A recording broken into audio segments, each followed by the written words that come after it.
Hey y'all, welcome back to my channel. It's Duchess Braids here, and I'm gonna be doing my sister's hair today. We're throwing in 4 knotless braids in her hair. It's been some time since I've really posted knotless braids, so I almost forgot I even had this in my phone because she really came for a completely different style.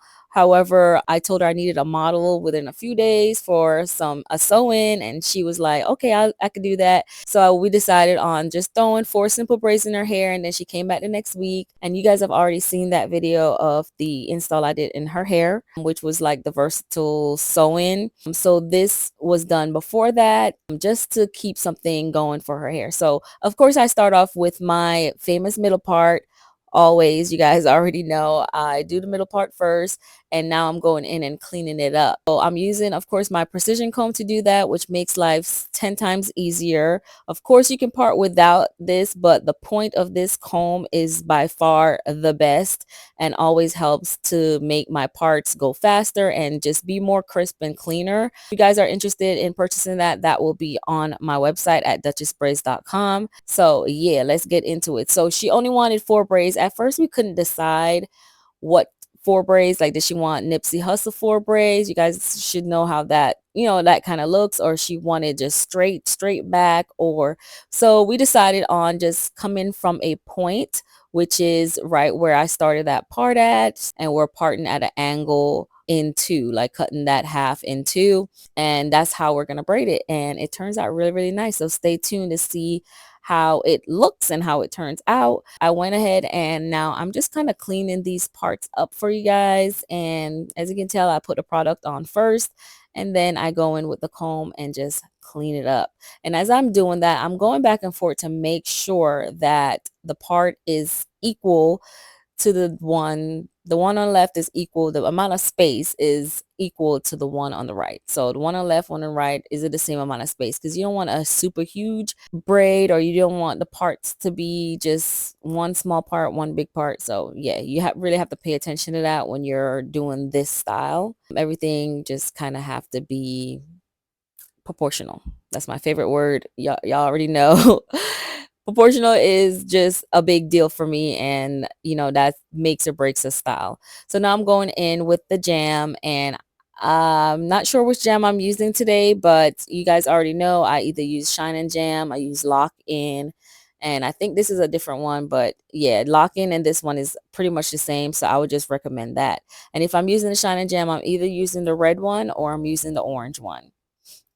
So once I did that, you guys, because this part is so big, I kind of have to layer the jam in there. So as you can see, like I parted in the middle, I put a layer of jam there, and then I'll part on both sides and put some more jam. It just depends on how wide the space is, because if you don't do that and you start braiding and you're trying to stitch, the center of her hair is going to be dry. It's not going to lay down. So you kind of have to coat it. And I know you guys, some people don't understand why we use so much, but it definitely makes or breaks the style. So if you can understand that, then yeah, like the jam or putting the amount that we put on there does definitely make or break the style.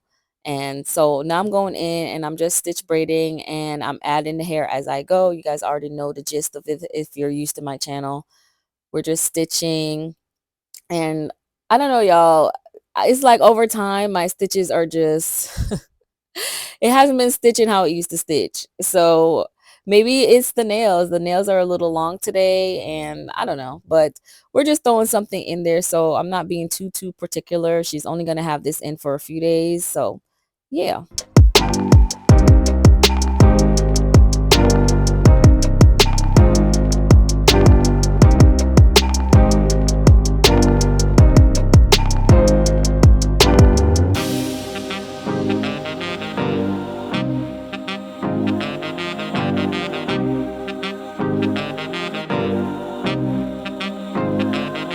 All right, so now I'm at the back, and don't get mad at me, y'all, but I do cut this, but eventually I'm going to show you how I braid out the end. So right now it's probably, I'm just braiding down, and then it's going to cut, and yeah, don't get mad. I am going to show you eventually the whole braid style and braiding it out to the end.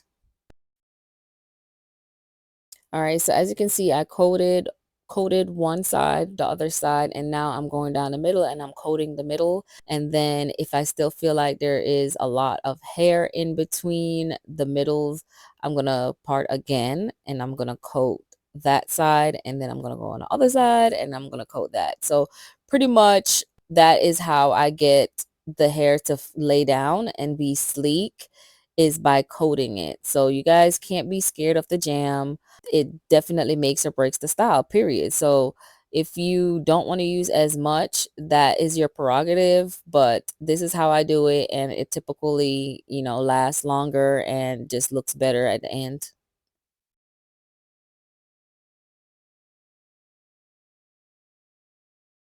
So once I do that, I go in and I use the comb to kind of comb and press.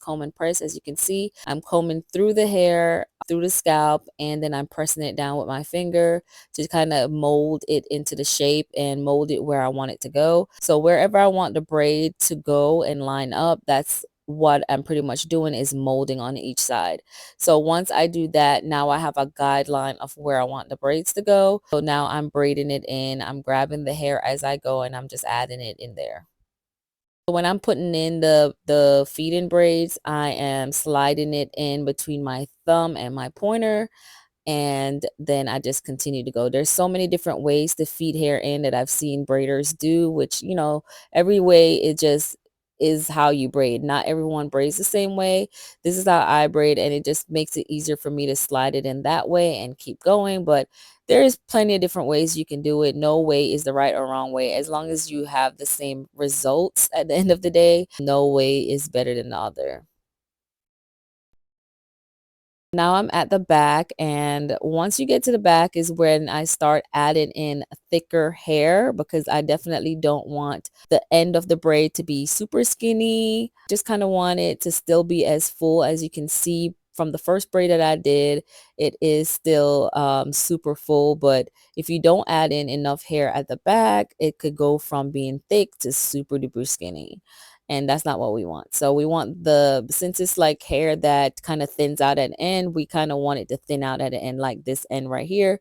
It start out thick and then get slimmer and slimmer and slimmer, and at the end it just looks like it comes to a point. Just like if we had braided our own natural hair, it might start out thick and then it gets thinner at the end. So here I am coating it again, same way.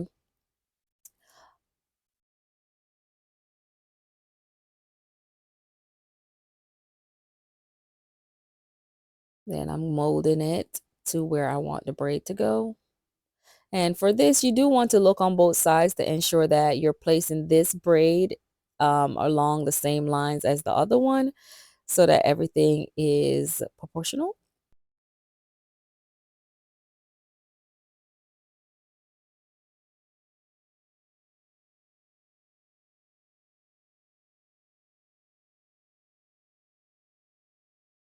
As you guys see, I always part out those two little pieces. And for the first one, I use it as one leg. And then the second piece, I split that in half and use it as two legs.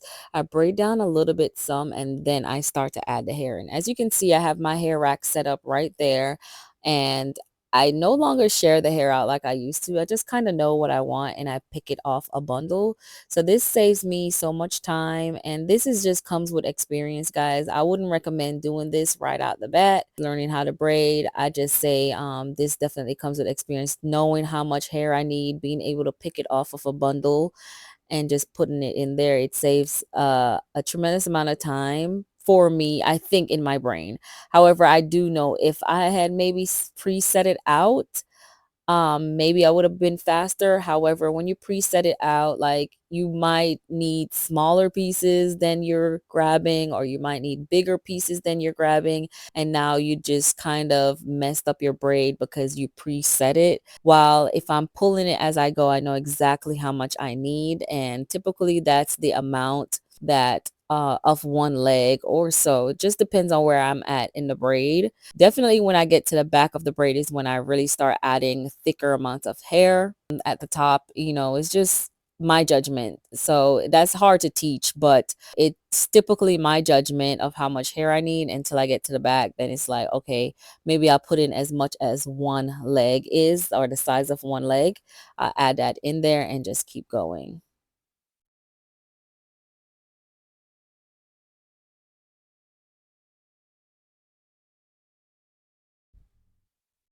So when I get to the back, typically I ask the client, does it hurt at the back?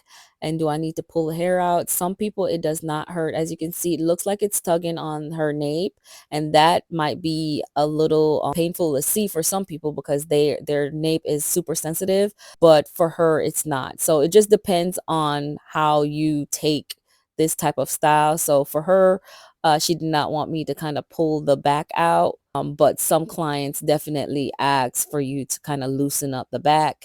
And so that if they have to put it in a ponytail, if I have to do anything, it does not hurt or, pull on their hair. So yeah, that is also something you have to ask your clients.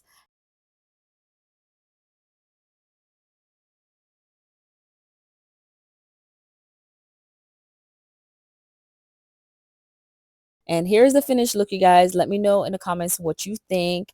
And thank you so much for watching. If you've made it this far and you like the video, go ahead and show me that you like the video. And then comment if you learned anything from this video, or if you want to point out anything that you saw in this video.